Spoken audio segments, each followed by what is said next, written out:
¿Qué tal? Buenos días.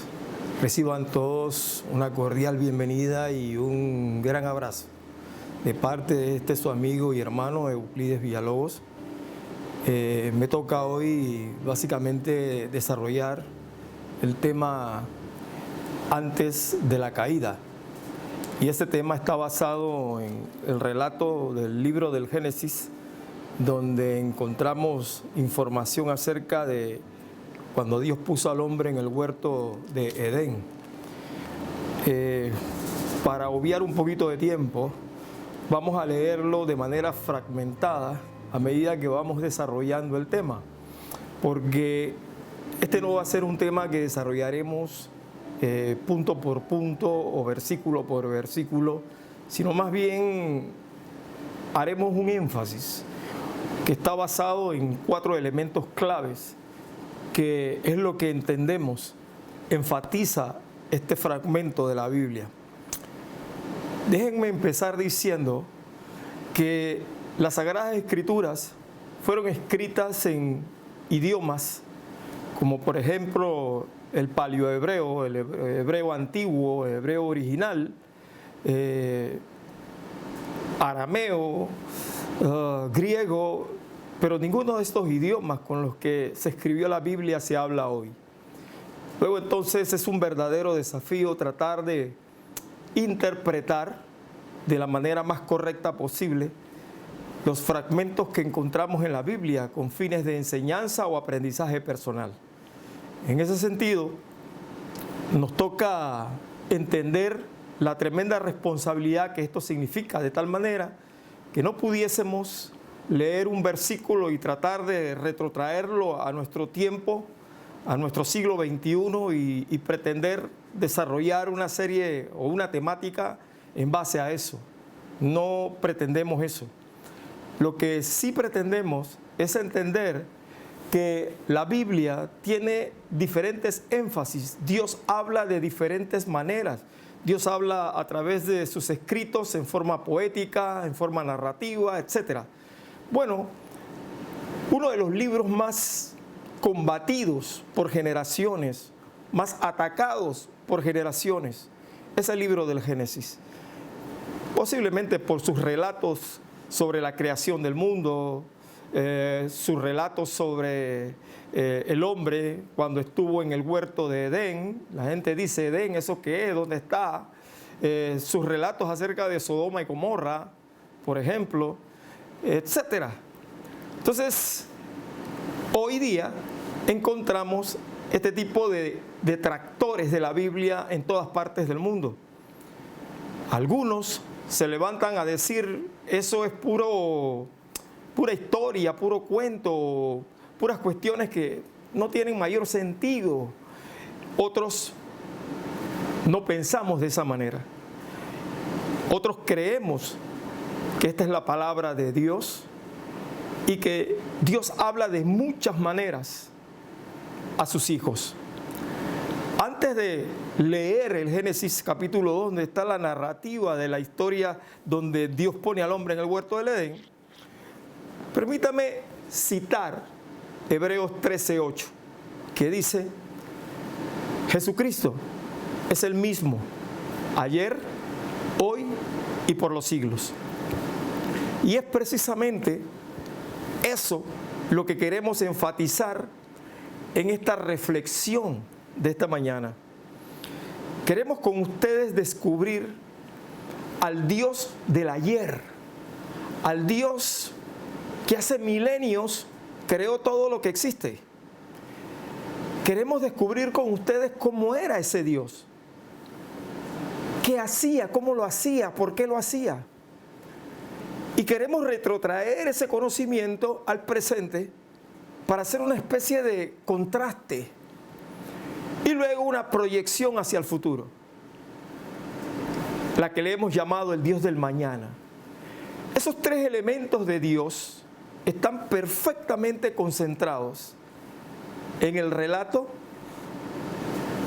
de el hombre puesto en el huerto del Edén, en el relato del hombre puesto en el huerto del Edén. Vamos a leer parte de esto en el libro del Génesis capítulo 2, versos del 8 al 14.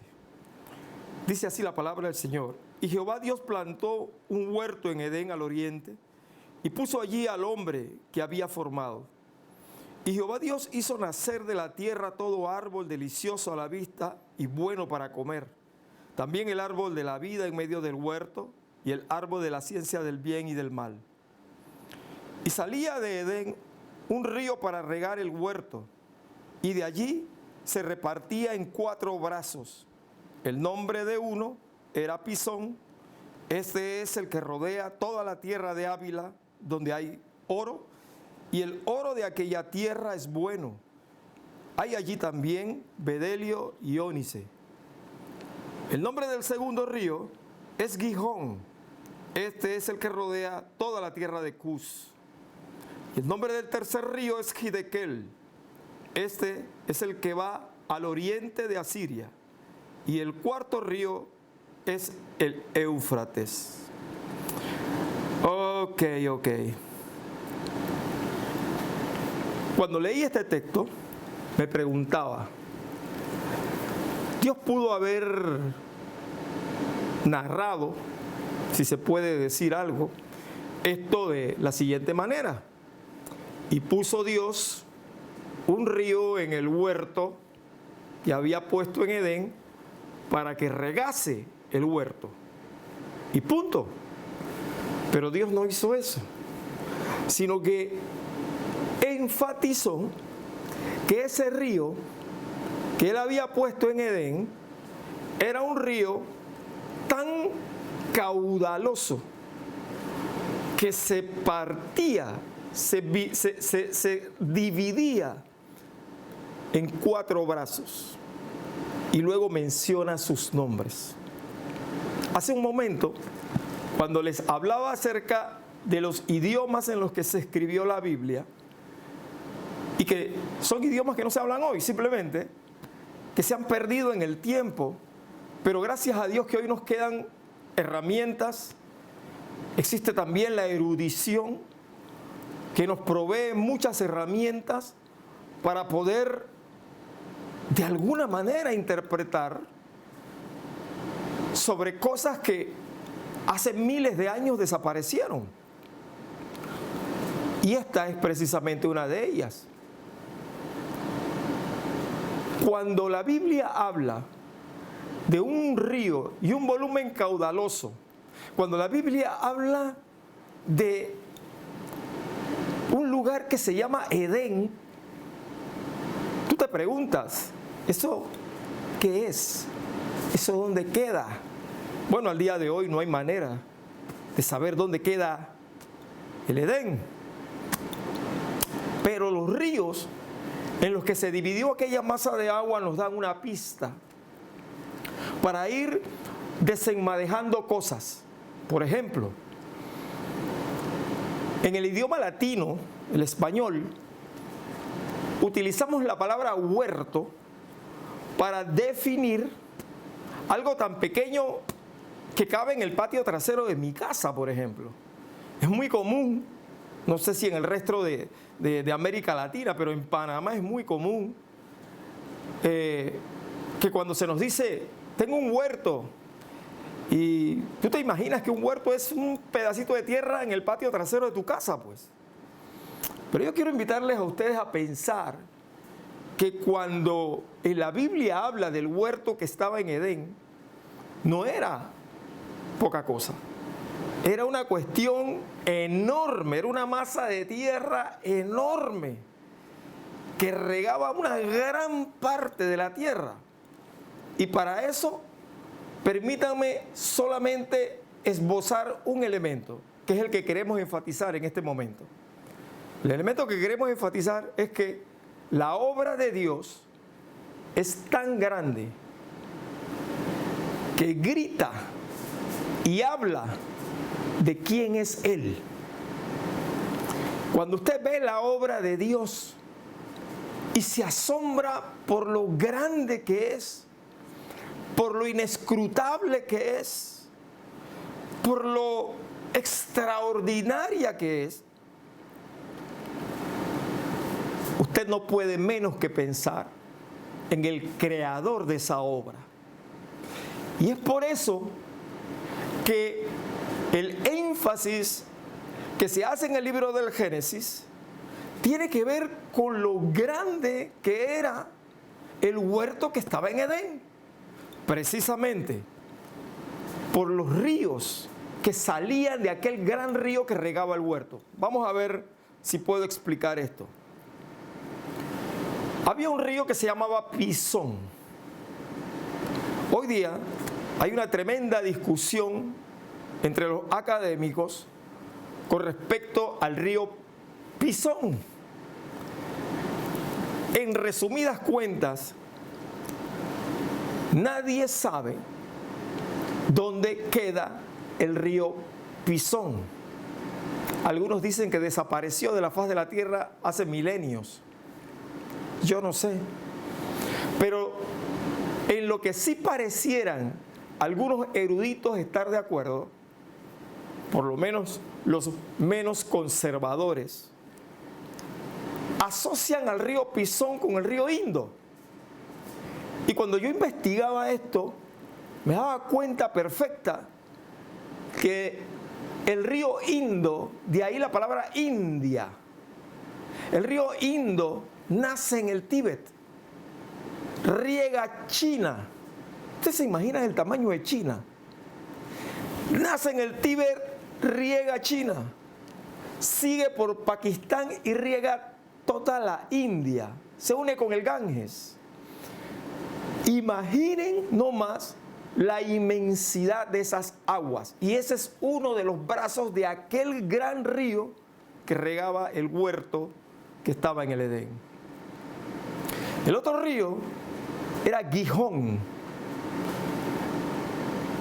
Otra discusión para ponerse de acuerdo con cuál es el río Gihón.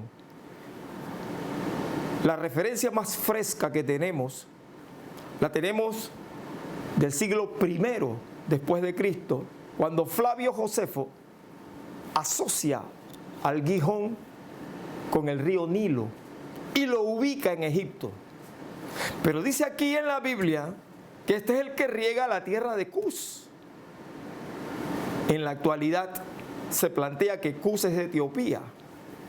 Flavio Josefo la asoció con Egipto. Eso es lo más que puedo decirle. Aún así, estamos hablando de un río en extremo caudaloso. El tercer río era Hiddekel. Todos están de acuerdo en que Hiddekel es el Tigris. Y el otro río es el Éufrates. Y voy a unir a estos dos, Tigris y Éufrates, porque la Biblia dice que estos eran los últimos dos ríos que se desprendían de aquella gran colosal masa de agua. Y les estoy diciendo esto porque había un lugar que se llamaba en la antigüedad Mesopotamia. Mesopotamia significa tierra entre dos ríos. Y esta tierra entre dos ríos era precisamente Mesopotamia. Mesopotamia, tierra entre dos ríos. Y estos dos ríos eran el Tigris y el Éufrates. Conocidos, requete conocidos hoy. Ambos nacen en Turquía, siguen por Siria y terminan en Irak. Muy bien. Esto, lejos de querer parecer una especie de reflexión o introspección cognitiva que tenga que ver con algo de geografía o historia, me veo obligado a citarlo para llevarlos a ustedes de la mano de este primer planteamiento que hacemos con vehemencia. Las obras de Dios, todas ellas grandes, hablan de su grandeza. Me veo obligado a plantearles esto desde esta óptica, porque cuando leemos el libro del Génesis, en esos textos, y lo pasamos a rajatabla, a paso veloz, no somos capaces de entender esto. Y corremos el riesgo de creer o pensar el huerto de Edén, como si fuera nuevamente el patio trasero de mi casa. Y no lo es. El huerto de Edén tuvo que haber sido algo enorme. Solamente con los ríos que ya le dije, solamente con el gran río que regaba el huerto, del cual se desprendían estos 4 afluentes, solamente con eso es suficiente para imaginar lo vasto, lo enorme, lo grande que era el huerto que estaba en Edén. Y eso nos habla con toda claridad de la grandeza, de la enormidad de Dios. Miren hasta dónde llega el asunto.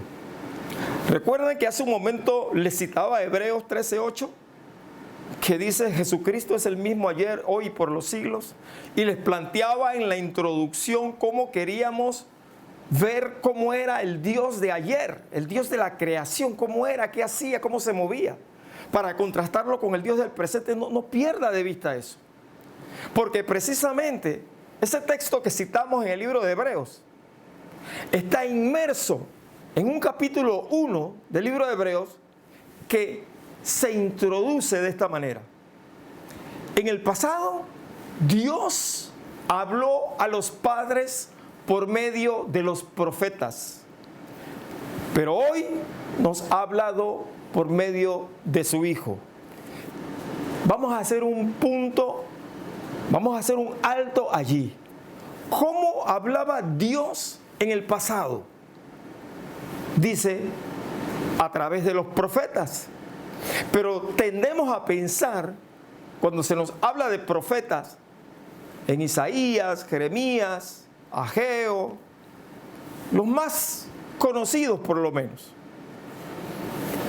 Pero no olvidemos que el libro del Génesis, al igual que los otros 4 libros del Pentateuco, que se llama la Torá, primeros 5 libros de la Biblia, que significan instrucción, leyes, ese libro de Génesis fue escrito por Moisés, y Moisés era un profeta. Hay otros tantos profetas en la Biblia que nunca escribieron nada, pero Dios habló a través de esos profetas. ¿Quién puede negar que Dios no habló a través de Eliseo, o del profeta Elías, o de la profeta Hulda? ¿Quién no puede negar que Dios habló a través de esos profetas? Bueno, yo quiero decirles a ustedes hoy que siendo Moisés el más grande de los profetas, según la Biblia declara, bueno, el más grande después de el último de los profetas que Dios levantó, que fue Jesucristo. Pero antes de él fue Moisés, y fue Moisés el que escribe el Génesis. Y es precisamente el Génesis, o los otros 4 siguientes libros de la Biblia, que Dios utiliza para hablar a los padres, de acuerdo a lo que nos dice Hebreos capítulo 1. Luego entonces hay un mensaje implícito en este texto del Génesis que hemos leído, cuando Dios pone al hombre en el huerto de Edén y comienza Dios a hablar de la grandeza de estas masas de agua y de estos ríos que se desprendían de ella.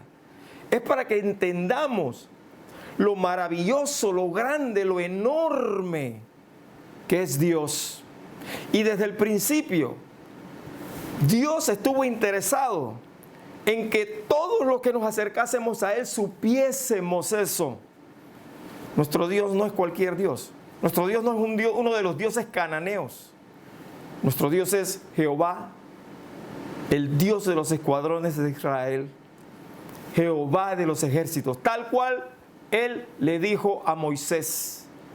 Ese es el nombre con el cual seré conocido por toda la eternidad. El que era, el que es y el que será. La Reina Valera lo traduce como yo soy el que soy, pero la tradición rabínica más antigua lo traduce de esta manera: yo soy el que era, el que es y el que será.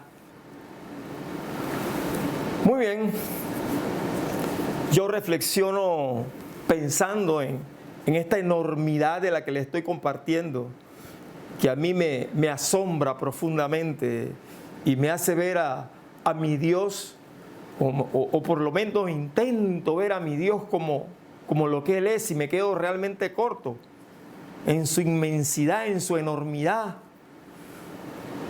Pero, ¿por qué río? ¿Por qué dice que había un río y de ahí se desprendían 4 ríos más? Es que río es sinónimo de agua, y agua es sinónimo de vida, y en la Biblia agua es sinónimo del Espíritu Santo, pero dice abundante, agua abundante, a tal grado que servía para regar el huerto y para que se desprendieran de ahí 4 ríos más que regaban toda esa tierra. Imagínense un río como el Indo que va por toda la India, por Pakistán, por China, por el Tíbet. Un río como ese, a la India se le llama el subcontinente, por lo enorme que es, y China ni se diga.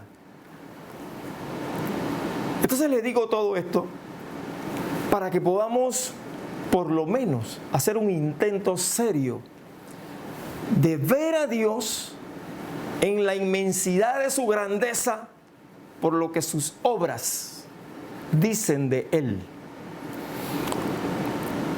Quizá lo más cercano a eso, al huerto de Edén, que podemos ver en este siglo XXI, es, por ejemplo, la gran masa de tierra que se llama la Amazonía, que cubre básicamente casi todo Sudamérica, ¿no? El río Amazonas, el tramo que recorre desde Colombia, Ecuador, Bolivia, Venezuela, Surinam, Guyana, Perú, Brasil, el río Amazonas que recorre todo. ¡Wow! Yo cuando veo esos documentales de estas cadenas grandes que comienzan a mostrarte todas esas cosas, yo me sorprendo y me deleito cuando veo eso. Cuando veo los documentales sobre las reservas naturales de África, por ejemplo la de Tanzania. Y yo digo, wow, esto es lo más cercano que yo puedo ver que era el huerto de Edén. Vegetación exuberante, todo tipo de animales, una naturaleza hermosa, enorme, grandes masas de agua por todo lado. Yo creo con toda honestidad que así de grande y enorme era el huerto que estaba en Edén. Para cerrar esta parte, una de las cosas que llama mucho mi atención, además de la magnitud o de la enormidad o de la grandeza de las obras de Dios, me llama mucho la atención la sabiduría con la que Dios hizo todas las cosas. Y el libro del Génesis, en el relato del hombre en el huerto del Edén, nos habla precisamente de esa sabiduría. Todo estaba en su lugar. Al hombre no le faltaba nada. Todo estaba en el medio en el que tenía que estar, de manera abundante, de manera exuberante, de manera variada o diversa, colorida, hermosa. Todo estaba y era agradable a la vista, con leyes intrínsecas que no podían ser rotas, leyes naturales todas ellas. Algo verdaderamente espectacular y hermoso. Leyendo las Escrituras, encontré un texto en el libro de Proverbios, capítulo 3, que quiero leerles. Y se los quiero leer en una versión que se llama la traducción en lenguaje actual. Esta traducción, por lo menos yo la uso mucho cuando voy a dirigirme a personas que no conocen la Biblia, a personas que no entienden parte del lenguaje con el que nosotros hablamos. Así que me resulta una traducción con un lenguaje amigable y me da la oportunidad de contrastar la traducción en lenguaje actual con la traducción Reina Valera 1960, una traducción nueva con el lenguaje actual, con una traducción antigüita, con un lenguaje un poquito antiguo. Pero miren cómo la traducción en lenguaje actual esboza Proverbios, el capítulo 8, del 22 al 31, hablando de la sabiduría de Dios, hablando de la sabiduría con la que Dios hizo todas las cosas. Permítanme leerlo, por favor. La sabiduría habla de ella misma diciendo: Dios fue quien me creó, me formó desde el principio, desde antes de crear el mundo. Aún no había creado nada cuando me hizo nacer a mí. Nací cuando aún no había mares ni manantiales. Nací mucho antes de que Dios hiciera los cerros y las montañas, la tierra y sus paisajes. Yo vi cuando Dios puso el cielo azul sobre los mares, cuando puso las nubes en el cielo y cerró las fuentes del gran mar, cuando les ordenó a las aguas no salirse de sus límites. Cuando Dios afirmó la tierra, yo estaba allí a su lado como su consejera. Mi dicha de todos los días era siempre gozar de su presencia. El mundo creado por Dios me llenaba de alegría. La humanidad creada por Dios me llenaba de felicidad. Dice la sabiduría: yo estaba allí cuando Dios creaba todas las cosas. Bueno, qué maravilla, qué maravilla, qué maravilla. El Dios de la creación, sabio, inmenso, grande, inescrutable. El Dios maravilloso que va más allá de nuestra imaginación, de nuestro entendimiento. ¡Qué maravilla! Estas eran las palabras que los profetas, por los cuales Dios hablaba a los padres originalmente. Estas eran las palabras que ellos hablaban. Muy bien, en ese mismo orden de cosas, tratando de entender, divisar al Dios de la creación, el segundo énfasis que vemos en este relato del hombre en el huerto del Edén tiene que ver con el hecho de que Dios puso normas desde el principio. Dios puso leyes desde el principio. Y como tal, la obediencia jugó un papel determinante desde el principio.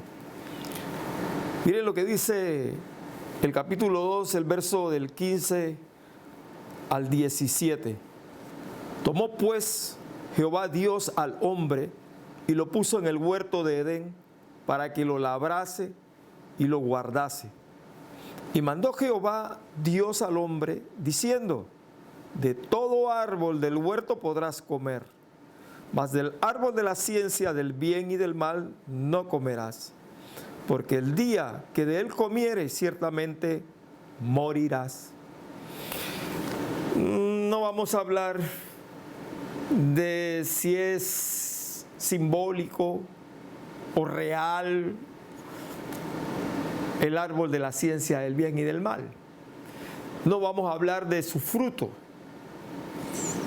Solo vamos a referirnos al hecho de que Dios puso en el huerto un árbol al que Moisés le llama el árbol de la ciencia del bien y del mal, con una prohibición estricta de no comer de él, porque si comes de él vas a morir. Cuando Dios establece la obediencia como un elemento fundamental entre la relación del hombre con Él, entonces entendemos que el Dios de la creación, el Dios de allá de hace miles de millones de años, es el mismo Dios de hoy. Porque Dios estableció que la obediencia fuese responsabilidad total del hombre y no de él, sino la responsabilidad total es nuestra.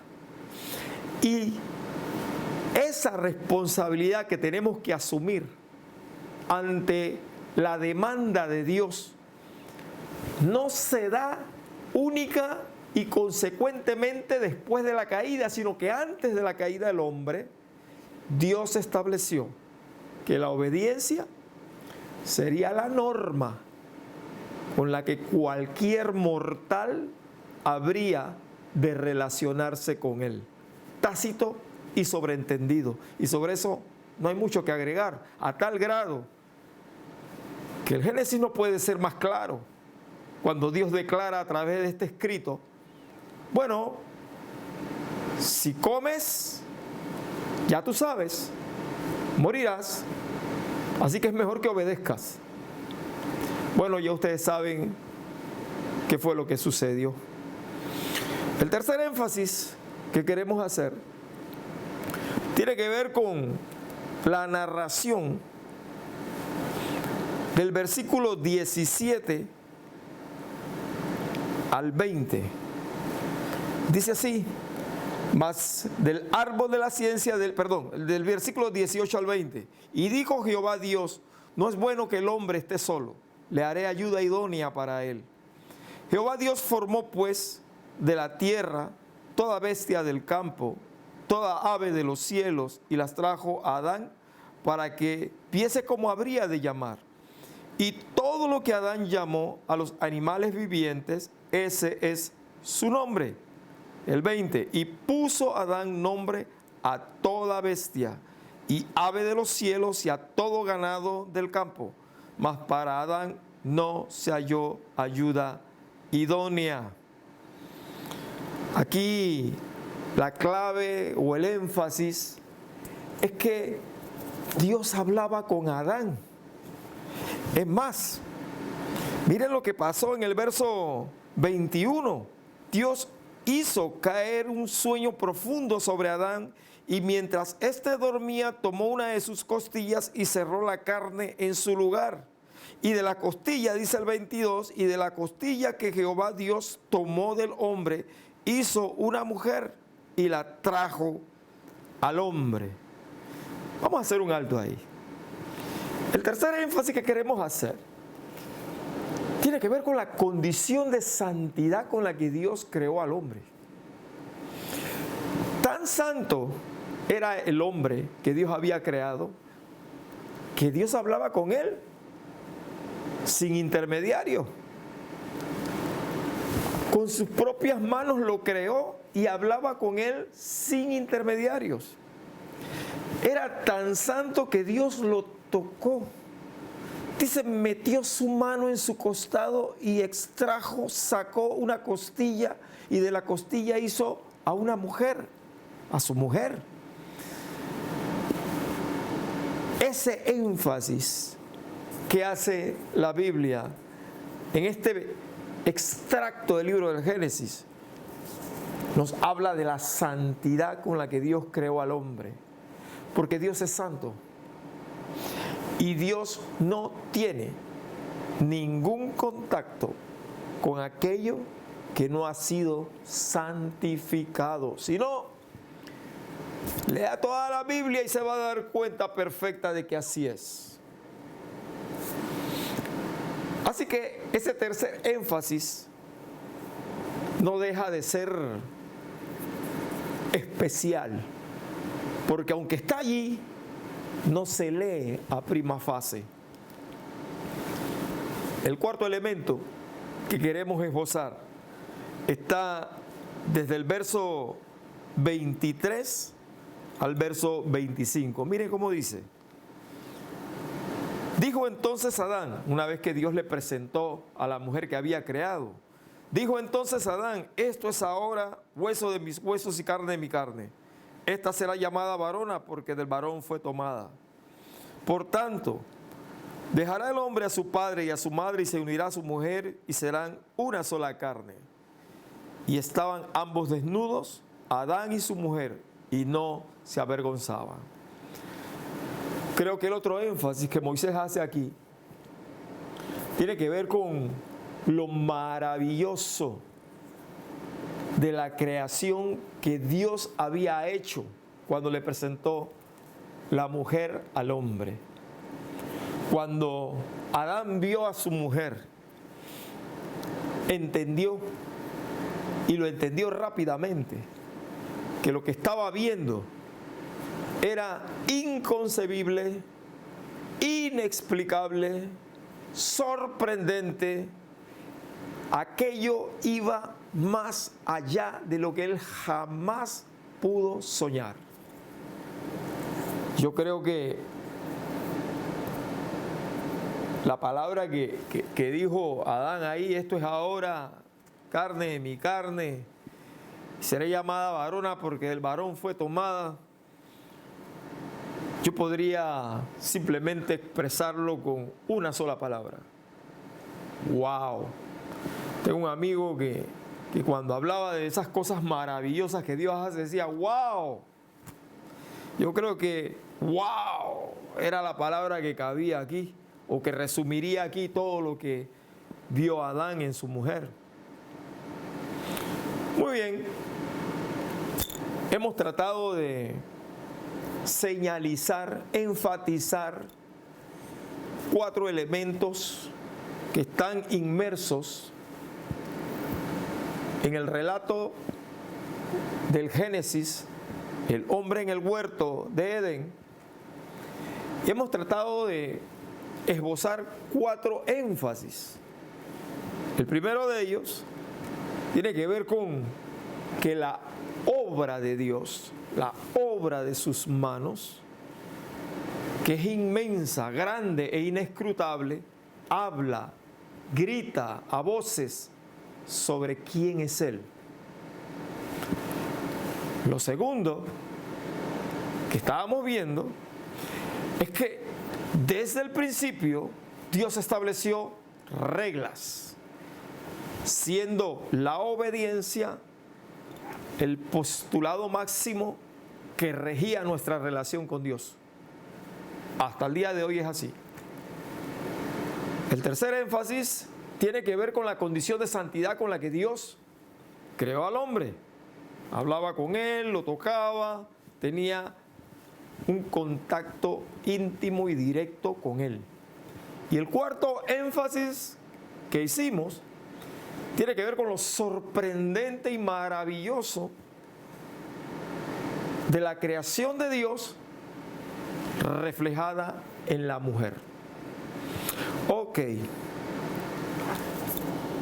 ese era el Dios de ayer. Ese era el Dios de la creación. Pero ¿qué sucede? Hace miles de años, hace millones de años, cuando mucho de esto sucedía, usted y yo no estábamos ahí.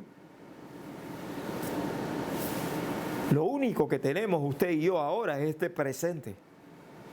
Entonces, contrastando a ese Dios de ayer con respecto al presente, al hoy, al Dios de hoy nuestro, de repente usted dirá, wow, pero ese Dios de ayer no se parece mucho al Dios que yo conozco hoy. De repente usted está viendo un Dios maravilloso, enorme, grande, inmenso, pero lo que usted de alguna manera está viviendo hoy no va en esa dirección. Pues yo quiero decirle que Él no ha cambiado. Y eso está escrito en la Biblia para que usted y yo sepamos que aunque nosotros no veamos hoy en nuestra vida eso, así como cuando leemos el libro del Génesis y lo pasamos así a raudo y veloz y no vemos lo que hemos visto hoy, así mismo tengo que decirle que aunque usted no lo vio en el Génesis cuando lo leyó, ahí está. Así mismo es hoy. Hay veces que no vemos a Dios porque nos relacionamos mucho con Dios por los sentimientos. Ay, yo no siento a Dios. Pero dice la Biblia que no es por sentimiento, sino que es por fe.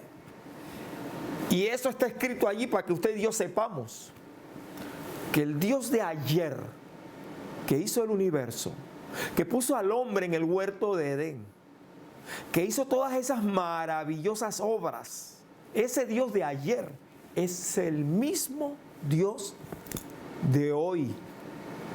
Y eso nos debe llevar a nosotros a soñar, a reflexionar y a proyectar al Dios del mañana. Yo no he llegado, Señor, a conocerte hoy como te he visto en el Génesis, pero voy a soñar con verte mañana como te he visto en el Génesis. Y de aquí en adelante, Señor, por fe, me encamino y dirijo a vivir viéndote como en el libro del Génesis, en medio de tu grandeza y tu señorío estás.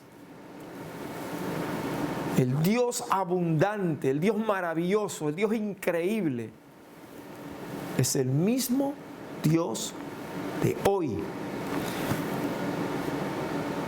Yo, para terminar, quiero simplemente acotar dos cosas más. Vivimos en tiempos revueltos. El siglo XXI se ha caracterizado por ser un siglo revuelto. Desde que comenzó el siglo XXI está todo revuelto. Todas las cosas se ven difusas, confusas. Y esto es el caldo propicio para que salgan por ahí personas pues que quieren sacar provecho de los inocentes. Los inocentes que no conocen la Biblia y los inocentes que dicen que conocen la Biblia pero que no la conocen. Así que estos sacan provecho de ellos también. Pero yo quiero llamar su atención a una advertencia y consejo a la vez que la misma Biblia nos da en el libro de Hebreos. Ahí en el capítulo 13, que leíamos hace un momento, en el versículo 8, cuando citamos que Jesucristo es el mismo ayer, hoy y por los siglos, permítame citar el versículo 9 subsiguiente a ese versículo 8, porque es clave. Y dice el versículo 9: no os dejéis llevar de doctrinas diversas y extrañas, porque buena cosa es afirmar el corazón con la gracia, no con viandas, que nunca aprovecharon a los que se han ocupado de ellas. Yo quiero repetir: no se dejen llevar de doctrinas extrañas, doctrinas engañosas, porque estamos viviendo en los tiempos en los que nuestro corazón tiene que ser afirmado en la gracia de nuestro Señor Jesucristo. Y esto solo por fe es posible hacer. Así que ese es el primer énfasis o advertencia que quiero hacer finalizando este tiempo. Y el último énfasis que quiero hacer es que a manera de conclusión, toda esta belleza y exuberancia, hermosura, grandeza, inescrutabilidad, como querramos llamarlo, que hemos visto que adorna el relato del Génesis del hombre en el huerto de Edén y que se perdió con la caída del hombre, que se perdió cuando el pecado entró en el mundo. Pero les tengo noticias. Les tengo noticias. En el libro de los Hechos, en el capítulo 3, Dios prometió que Él habría de restaurar todas las cosas. Aquí en este texto estaba el apóstol Pedro frente a una multitud que se había conglomerado, que se había reunido en el pórtico de Salomón, producto de la sanidad de un cojo. Y Pedro explicaba ahí, pues, quién había sanado al cojo. No eran ellos, era Dios por la persona de Jesucristo que había hecho el milagro. Eso era lo que fundamentalmente Pedro estaba diciendo. Pero, hablando de Jesucristo, Pedro agregó en el versículo 21 del capítulo 3 del libro de los Hechos. Hablando de Jesucristo, dijo: a quien de cierto es necesario que el cielo reciba hasta los tiempos de la restauración de todas las cosas, de que habló Dios por boca de sus santos profetas, que han sido desde tiempos antiguos.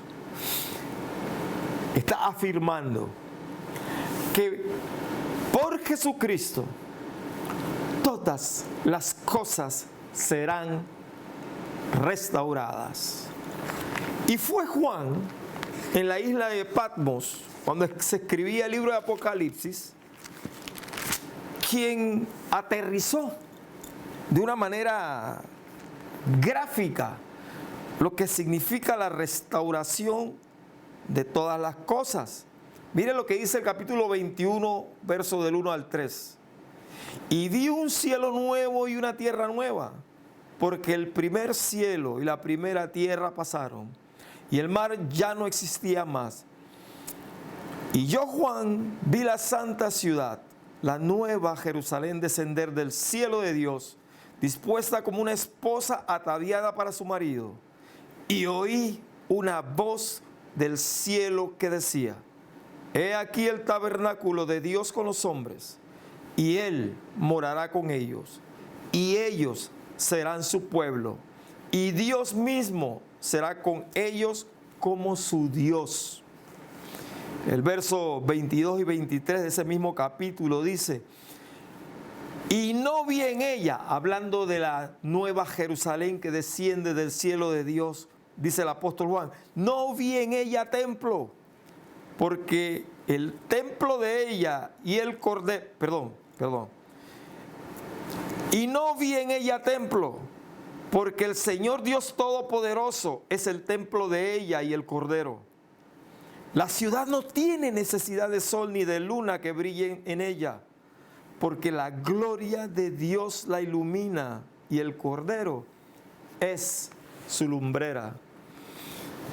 Si hablamos de que todas las cosas serán restauradas, Juan nos da apenas un atisbo de lo glorioso que será la restauración de todas las cosas. Dios ha decidido restablecer al hombre a su condición original de santidad, tan santo que Dios mismo tendrá relación directa con nosotros. Ya no le veremos más como el que mira detrás de un velo, de una tela, porque dice la Biblia que Él mismo alumbrará nuestra vida de manera directa. Ya no hay más sol, ya no hay más luna. El resplandor de la gloria de Dios y de nuestro Señor Jesucristo estará para siempre con nosotros. Ese es el Dios de mañana. Ese es el Dios que, de alguna manera, nosotros debemos permitir que nuestro corazón sea sellado con esa palabra profética. Quiero decirles que la historia no terminó en el Edén.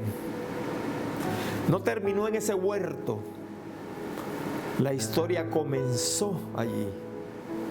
La historia termina. La historia terminará cuando Dios mismo esté presente en nuestra vida para siempre. Y ese día, mis hermanos y amigos, nadie nos quitará nuestro gozo. Entre tanto que llegue ese día, armémonos de valor. Entre tanto que llegue ese día, permitamos que el Espíritu de Dios entre, tome nuestro corazón y nos ponga en la posición correcta. Sí, estaremos golpeados, estaremos tristes por algunas cosas, pero créanme, no estamos derrotados. Esto apenas es el comienzo de algo nuevo que Dios ha hecho, está haciendo y hará. Así que yo le invito a contemplar al Dios de la creación, al Dios del ayer, y le invito a que lo contraste con el Dios de hoy. Y quiero orar con usted ahora con respecto al Dios que usted ha descubierto hoy,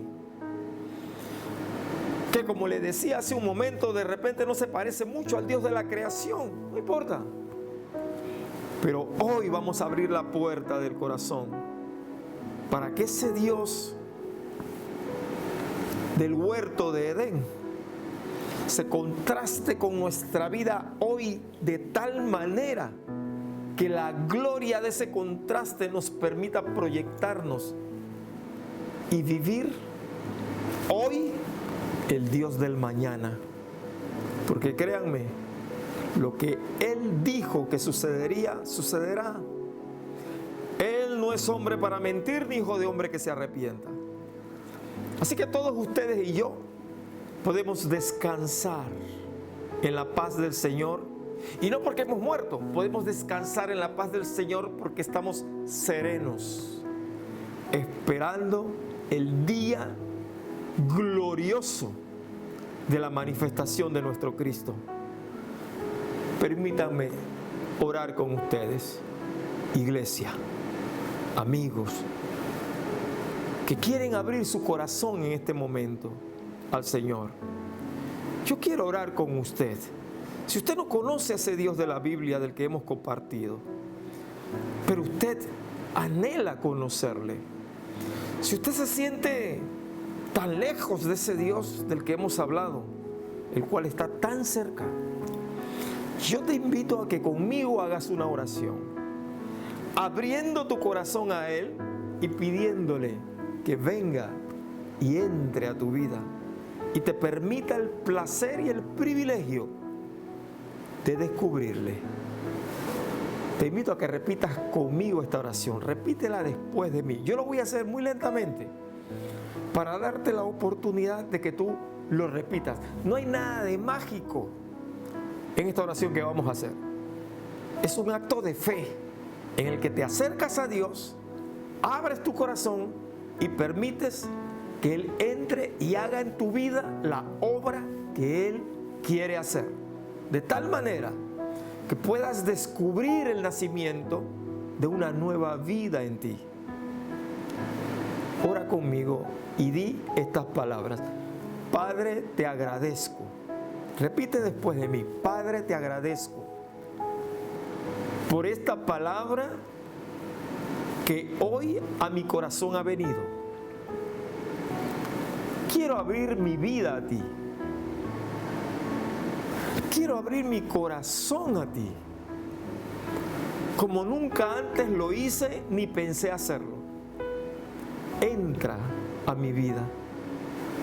Transfórmame, Señor, y haz de mí la persona que tú quieres que yo sea. Ahora te doy gracias, Señor, porque creo, porque sé y porque entiendo que he orado conforme a tu voluntad. Amén. Bueno, amigo mío, amiga mía, prepárese a vivir la nueva experiencia que se vive a los pies del Señor. Ahora quiero orar por toda la iglesia, por todos aquellos que están viendo este video y que muchos de ellos sacaron tiempo para verlo y otros por carambola llegaron, no importa. Quiero orar por todos ustedes para que el Señor nuestro Dios nos permita conocerle y disfrutar de todo esto que hemos compartido. Para que Dios nos permita verdaderamente descubrir la vida abundante que hay en Jesucristo. Padre, gracias te doy. Muchas gracias por mis hermanos y por todos aquellos que hoy oraron abriendo su corazón para que tú entraras, Dios. Te doy gracias por todos aquellos que han tenido acceso a este video. No tengo la menor idea de quiénes son muchos de ellos, pero te doy gracias, Padre, porque tú eres el Dios de la Biblia, tú eres el Dios de la creación, tú eres el Dios del huerto de Edén, Dios inmensurable, Dios inconmovible, Dios que no cambia. Ayer eras así, hoy eres así. Sí, Dios mío, y cómo no habría de agradecerte por cada una de esas personas que hoy pudo abrir su corazón a ti. ¿Cómo no habría de agradecerte por la oportunidad que nos das de recibir tu palabra con la santidad y el anhelo de que ella se torne realidad en nuestra vida? ¿Cómo no habríamos de agradecerte, Señor, esta oportunidad que tú nos has dado? Más bien, Padre, te bendecimos porque nunca soñamos en conocerte como te hemos conocido, pero nunca soñamos en conocerte como habríamos de conocerte. Te damos toda la gloria y la honra a ti, Señor. Gracias por esta nueva oportunidad que tú nos das. En el nombre de Jesús. Amén, amén.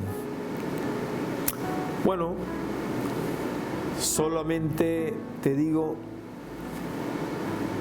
prepárate para esta nueva experiencia que a los pies del Señor tendrás.